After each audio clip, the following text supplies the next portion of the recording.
గోల్కొండలోని జగదాంబిక అమ్మవారి ఆలయం వద్ద బోనాల సందడి నెలకొంది. మహిళలు పెద్ద ఎత్తున బోనాలతో అక్కడికి చేరుకుంటున్నారు. అమ్మవారికి మొక్కులు చెల్లించుకుంటున్నారు. డప్పు చప్పుళ్లు, తీన్మార్ దరువులతో ఆ ప్రాంతమంతా మార్మోగుతోంది. పోతురాజుల వీరంగాలు, శివసత్తుల ఆటలతో జాతర శోభను సంతరించుకుంది. దశాబ్ది బోనాల వేడుకల పేరుతో ఈసారి ప్రభుత్వం బోనాలను మరింత శోభాయమానంగా నిర్వహించేందుకు ఏర్పాట్లు చేసింది.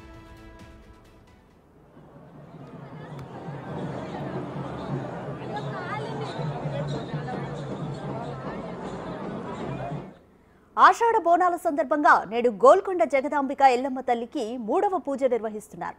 నగరం నలుమూలల నుంచి అమ్మవారికి బోనాలు, మొక్కులు చెల్లించేందుకు భక్తులు తరలివస్తున్నారు. మధ్యాహ్నం బోనాల సమర్పణ, సాయంత్రం తొట్టెల ఊరేగింపు జరగనుంది.